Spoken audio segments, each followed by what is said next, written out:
Hello friends, જય શ્રી કૃષ્ણ। તો આપણે તલનો મુખવાસ તો બનાવતા જ હોઈએ છીએ, તો આજે બા તમને એકદમ નવી રીતે નવો મુખવાસ બનાવતા શીખવાડશે। અને જેમાં પછી આ મુખવાસ એક ચમચી ખાવાથી પાચન શક્તિ પણ વધે છે। મુખવાસ બનાવવા માટે આપણે અહીંયા એક આ રીતનું બાઉલ લેવાનું છે અને તેમાં આપણે એક ચમચી મીઠું નાખવાનું છે અને એક ચમચી આપણે હળદર અને એક મોટા લીંબુનો રસ અને 5-6 ચમચી જેટલું આપણે પાણી નાખવાનું છે અને મીઠું ઓગળી જાય ને ત્યાં સુધી મિક્સ કરી લેવું। તો અહીંયા આપણે મુખવાસમાં નાખવા માટે આ બધા જ ઇન્ગ્રેડિયન્ટ્સ લઈ લીધા છે। 100 ગ્રામ મગજતરીના બી, 100 ગ્રામ વરિયાળી, 100 ગ્રામ કાળા, 100 ગ્રામ અળસી, 100 ગ્રામ આપણે ચિયા સીડ્સ, 50 ગ્રામ અજમા, 100 ગ્રામ પમ્પકિન સીડ અને 250 ગ્રામ જેટલા સફેદ તલ અને 100 ગ્રામ સૂર્યમુખીના બી અને 150 ગ્રામ જેટલી ધાણા દાળ। તો આ રીતે આપણે મુખવાસમાં નાખવા માટે આ બધી જ વસ્તુ લઈ લીધી છે અને એક ચમચી જેટલું તલ સિવાય બધામાં જ ઉમેરી દેવાનું છે અને સારી રીતે મિક્સ કરી લેવાનું।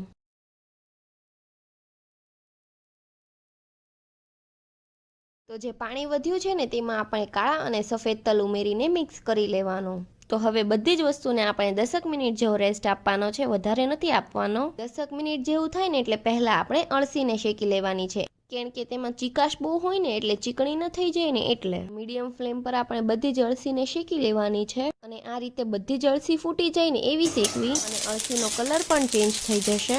તો બધી જ અળસી આપણી ફૂટી ગઈ છે, તો તમે જોઈ શકો છો કે અળસી ફૂટવાનો અવાજ આવી રહ્યો છે અને બધી અળસી ફૂલી પણ ગઈ છે અને આવી અળસી શેકાઈ જાય ને એટલે પછી તેને બીજી ડીશમાં લઈ લેવાની અને હવે આપણે તેમાં વરિયાળી શેકી લેવાની અને તેને પણ આપણે મીડિયમ ટુ સ્લો ફ્લેમ પર જ શેકવાની છે અને વરિયાળીનો પણ જેવો જ કલર ચેન્જ થશે, વધારે નહીં થવા દેવાનો અને એકદમ ક્રિસ્પી જેવી થઈ જાય ને એવી કરી લેવાની। તો વરિયાળી પણ શેકાઈ ગઈ છે, તો તેને પણ બીજી ડીશમાં લઈ લેવાની અને હવે આપણે ચિયા સીડ્સ શેકી લેવાના છે। તો વરિયાળી, અજમા અને ચિયા સીડ્સ બધી જ વસ્તુ આપણે એકહરખી શેકી લેવાની છે। હવે આપણે બધા સીડ્સને શેકી લેશું। તો અહીંયા પમ્પકિન સીડ્સ, સનફ્લાવર સીડ્સ, મગજતરીના બી બધું જ મિક્સ કરીને અહીંયા શેકીએ છીએ।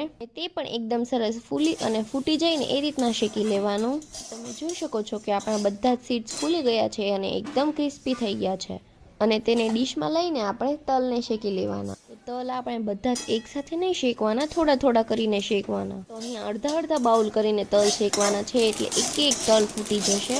તો અહીંયા તલ ફૂટવાનો એકદમ સરસ અવાજ આવી રહ્યો છે। તો બધા જ તલ ફૂટી જાય ને એટલે તલ આપણા શેકાઈ ગયા છે। તો હવે તલને પણ આપણે એક વાસણમાં લઈ લેવાના। તો બધી જ વસ્તુ આપણી શેકાઈ અને તૈયાર થઈ ગઈ છે। તો હવે આપણે બધું જ મિક્સ કરી લઈએ। તો જે બાઉલમાં આપણે અળસી નાખી હતી ને તેમાં વરિયાળી, ધાણા દાળ, અજમા અને બધા સીડ્સ શેકાતા તે તલ ઉમેરી દેવાના અને આ બધું જ આપણે સારી રીતે મિક્સ કરી લેવાનું અને હવે હવાલાના મદદથી આપણે મુખવાસને ચાળી લેવાનો છે। આ જે પણ કચરું હોય તે નીકળી જાય। બધો જ મુખવાસ આપણે આ રીતે ચાળી લેવાનો છે। બધો જ મુખવાસ ચડાઈ ગયો તો આ રીતનું આપણે મીઠું કે જે કચરું હોય ને તે નીકળ્યું છે। આ મુખવાસ આપણો એકદમ સરસ બેસતા વરસ પર મહેમાનોને દેવાય ને એવો તૈયાર થઈ ગયો છે। તેની આ રીતે તમે બોટલ પણ ભરી શકો છો અને કાચની કોઈ જાર હોય એરટાઈટ તેમાં પણ ભરી દેવાય અને તેનાથી મુખવાસ આપણો એકદમ સરસ ક્રિસ્પી રહે છે। મુખવાસ અત્યારે ખૂબ ટ્રેન્ડમાં પણ ચાલે છે અને તમને આ મુખવાસનો વિડીયો ગમે તો વિડીયોને લાઇક કરજો, શેર કરજો અને અમારી ચેનલ પર સબસ્ક્રાઇબ કરી દેજો। Thanks for watching.